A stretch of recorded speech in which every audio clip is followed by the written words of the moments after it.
Hello बच्चों, तो आज आप सबके सब आज की क्लास बहुत इंपॉर्टेंट होने वाली है।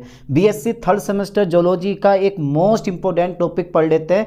आरएनए पॉलीमरेज क्या होता है, कितने प्रकार का होता है, क्या फंक्शन होते हैं, आज सब कुछ इस लेक्चर में कवर करने वाले हैं। एक मोस्ट इंपॉर्टेंट टॉपिक है तो छोड़ना बिल्कुल नहीं है। यूनिट फर्स्ट है प्रोसेस ऑफ ट्रांसक्रिप्शन और पेपर का नाम तो आपको याद है ही, molecular biology, bio instrumentation and biotechniques. चलिए फिर मैं स्टार्ट करवा देता हूँ।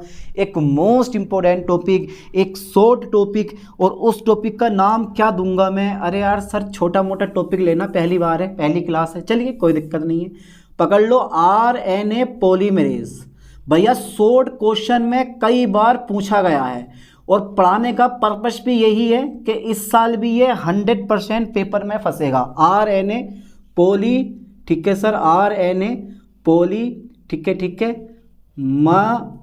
Polymerase. Okay sir, okay okay okay sir, नाम तो बड़ा शानदार है, क्या इसका काम भी इतना शानदार है? अरे यार काम देखेंगे, सबर रखो सबर रखो। तो आरएनए पॉलीमरेज होता क्या है? अरे ये होता क्या है भाई? ये एक एंजाइम होता है। अच्छा सर, एंजाइम होता है, मतलब आरएनए पॉलीमरेज एक प्रकार का एंजाइम होता है जो डीएनए के टेम्पलेट का उपयोग करके आरएनए अणुओं का संश्लेषण करता है। सर एंजाइम तो होता है, डीएनए के टेम्पलेट का उपयोग करके आरएनए का संश्लेषण करता है, और इस क्रिया को आप ट्रांसक्रिप्शन कहते हैं। सबसे पहली लाइन यही लिखनी है आपको, सबसे पहली लाइन यही लिखनी है। क्या लिखनी है मुझे? कि ये जो होता है ना, ये जो होता है वो दिखता नहीं है, जो दिखता है वो होता नहीं है। यह एक प्रकार का, फोकस करने हैं ठीक से, यह एक प्रकार का एंजाइम होता है। यह एक प्रकार का क्या होता है बेटा? एंजाइम होता है। सर बहुत बढ़िया, ये एक प्रकार का एंजाइम होता है, ठीक है, एंजाइम होता है। सर मान लिया, जो मान लिया वो ठान लिया, बात खत्म करो। ये एक प्रकार का एंजाइम होता है। ओके ओके ओके, एक प्रकार का एंजाइम होता है जो डीएनए, ठीक है, जो डीएनए, ठीक है, टेम्पलेट, ओके ओके, टेम्पलेट, हाँ हाँ, जो डीएनए टेम्पलेट का उपयोग करके, जो डीएनए टेम्पलेट का उपयोग करके, हाँ सर, जो डीएनए टेम्पलेट का उपयोग करके करके करके भैया हम चले। तो डीएनए टेम्पलेट का उपयोग करके आरएनए अणुओं का क्या करता है? आरएनए अणुओं का संश्लेषण करता है। आरएनए अणुओं का क्या करता है सर? ये आरएनए अणुओं का संश्लेषण करता है, ठीक है सर, संश्लेषण करता है, मान लिया करता। और इस प्रक्रिया को हम क्या बोलते हैं? ट्रांसक्रिप्शन कहते हैं। ये लिखना पड़ेगा बेटा, ये लिखना पड़ेगा। This process is called transcription. इस प्रक्रिया को अनुलेखन बोल देते हैं। इस प्रक्रिया, हाँ हाँ, ये ऐसे करके, इस प्रक्रिया को हम क्या बोलते हैं बेटा? ट्रांसक्रिप्शन कहते हैं। ओके सर, नाम तो बड़ा शानदार है, ट्रांसक्रिप्शन कहते हैं, ठीक है, क्रिप्शन कहते हैं। तो बेटा शॉर्ट क्वेश्चन ये पूछा जाता है, लॉन्ग में नहीं है। तो शॉर्ट क्वेश्चन पूछा जाता है तो मैं भी शॉर्ट के हिसाब से करवाऊंगा, लंबा हम भी नहीं करेंगे। पेपर में आता है कि आरएनए पॉलीमरेज की संरचना और प्रकार लिखिए और उन्हें स्पष्ट कीजिए, बस इतना पूछा जाता है शॉर्ट क्वेश्चन में।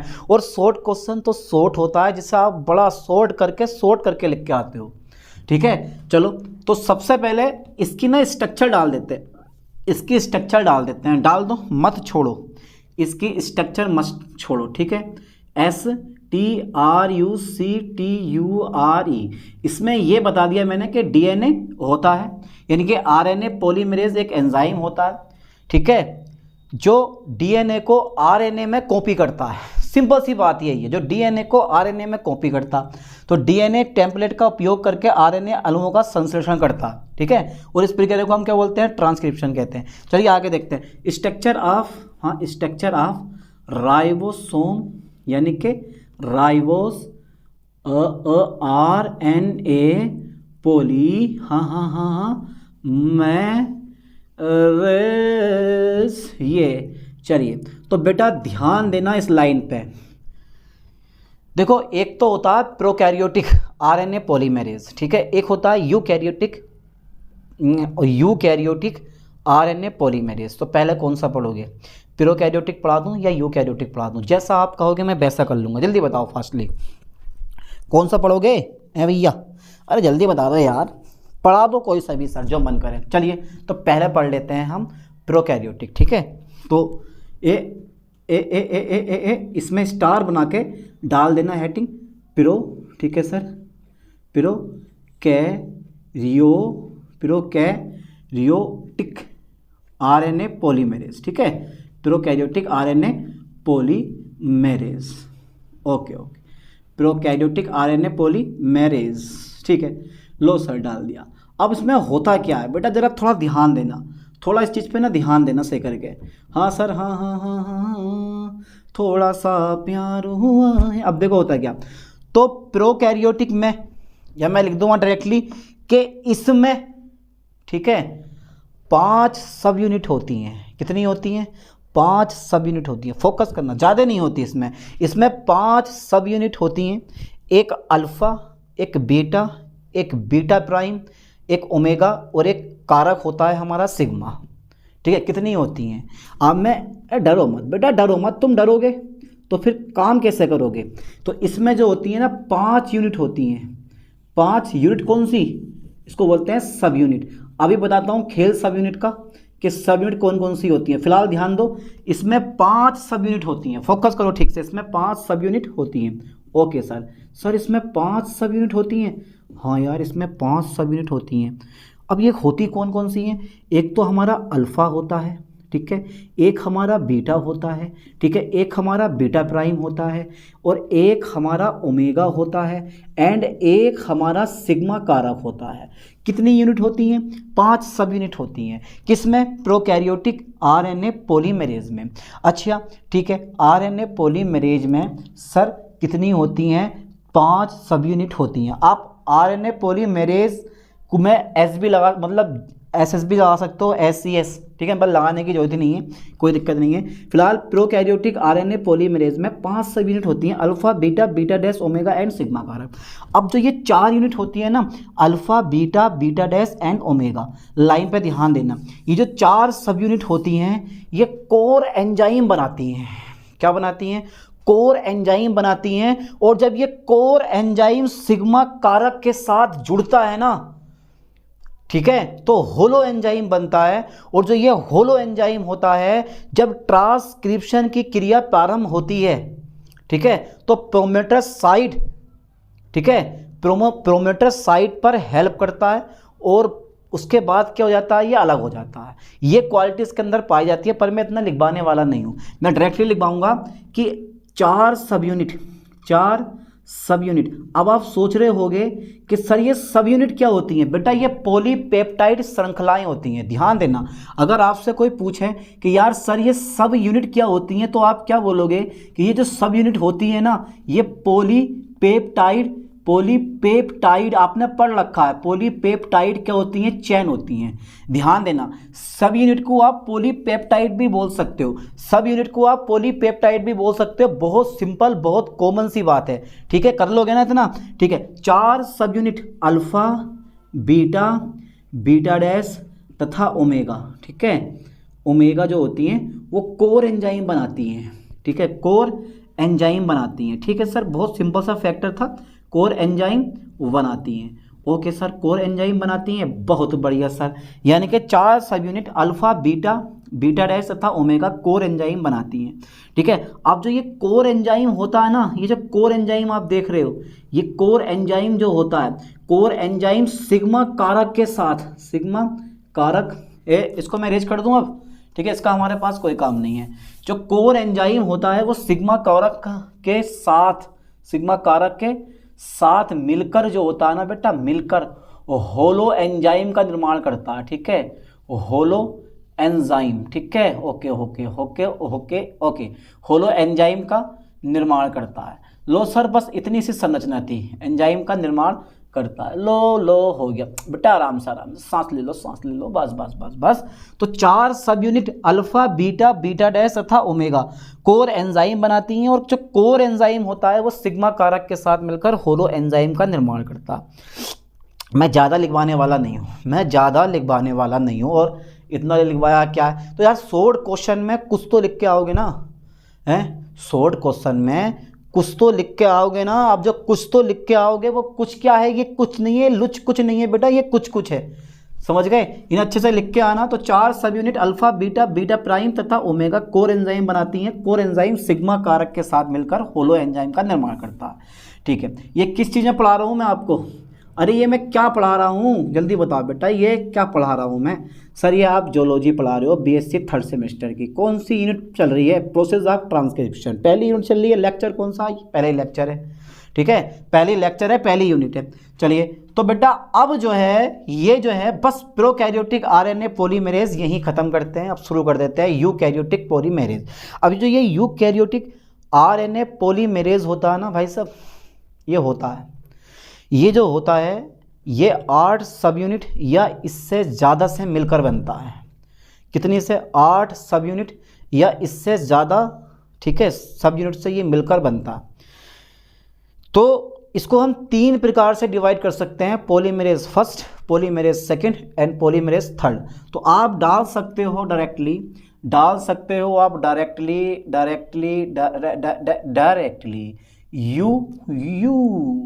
यूकैरियोटिक एंजाइम, ये ऐसे करके यू, ठीक है सर,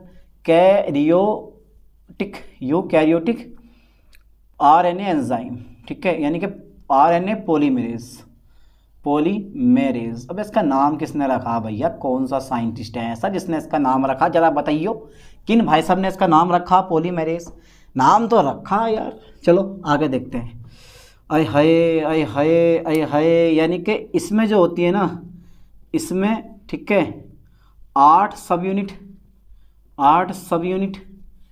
या अधिक सब यूनिट होती हैं, या अधिक क्या होती हैं, सब यूनिट होती हैं। ओके सर, ओके, सब यूनिट होती हैं। इसमें क्या होता है बेटा, 8 सब यूनिट या अधिक सब यूनिट होती है। समझ में आई बात का, आई।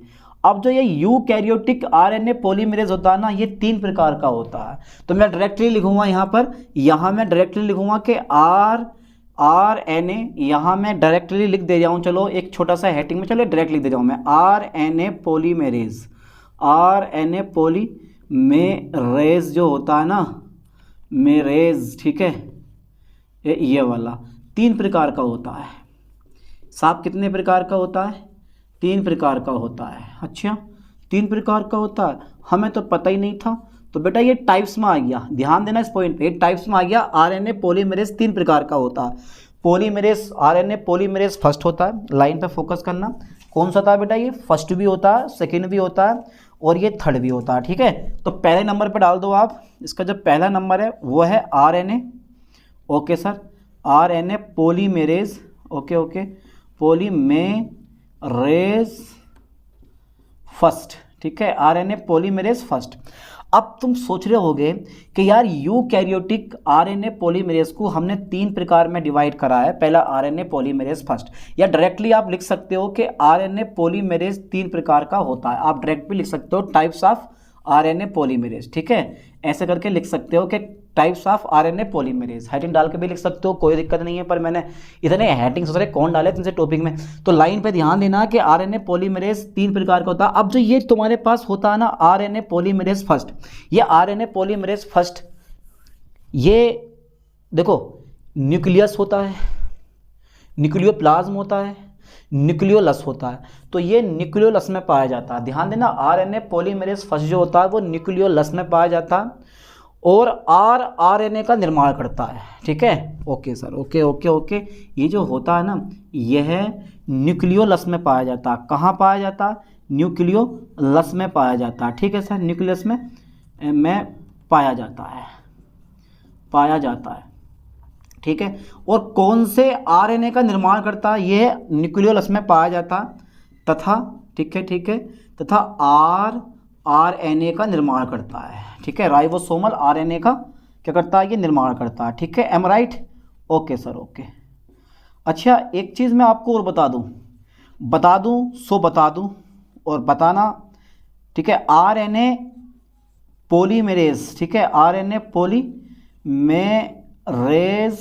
ओके, एस बनाओ, एस साहब एस बना दो, आरएनए पॉलीमरेज सेकेंड।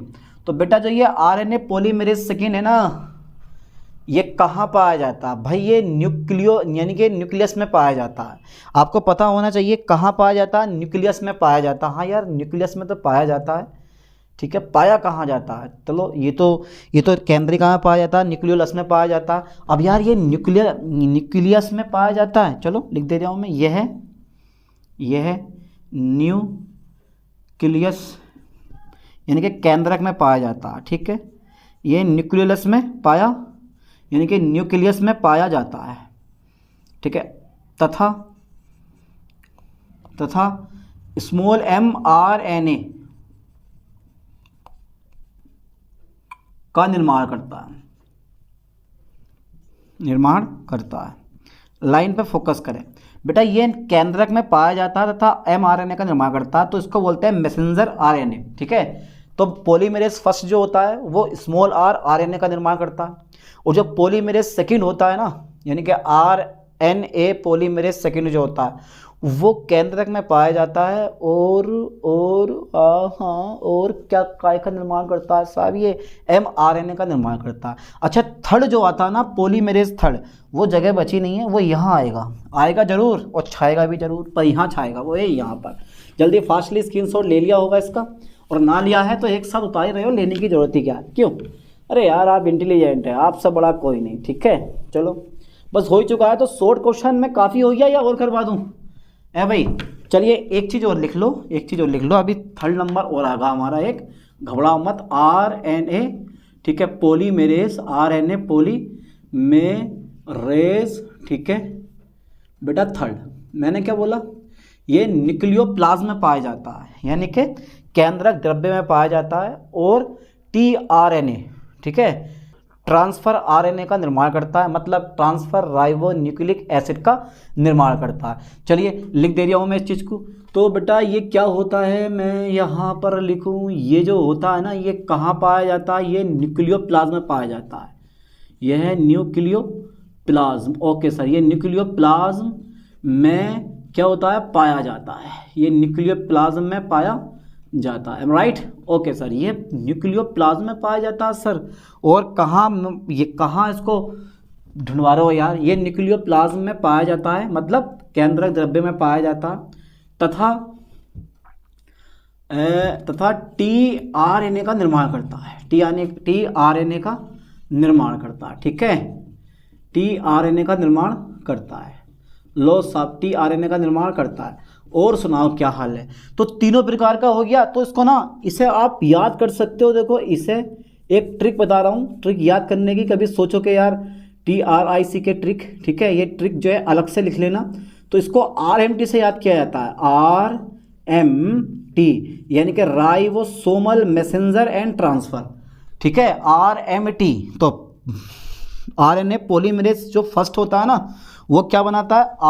RNA बनाता है। जो RNA पॉलीमरेज सेकेंड होता है वो mRNA बनाता है। जो RNA पॉलीमरेज थर्ड होता है वो ट्रांसफर RNA बनाता है। तो इसको आप RMT से याद रख सकते हो, RMT से याद रखा जाता है, RMT से याद रखा जाता है, ठीक है, ध्यान देना, RMT से याद रखा जाता है। ओके ओके सर, ओके, ये ट्रिक बहुत काम की है, बहुत अच्छी है, इसको हम RMT से ही याद रखेंगे हमेशा के लिए, ठीक है, RMT से इसको याद कर लो। ओके, अच्छा एक चीज़ और है, इसके कुछ वर्क फंक्शन होते हैं।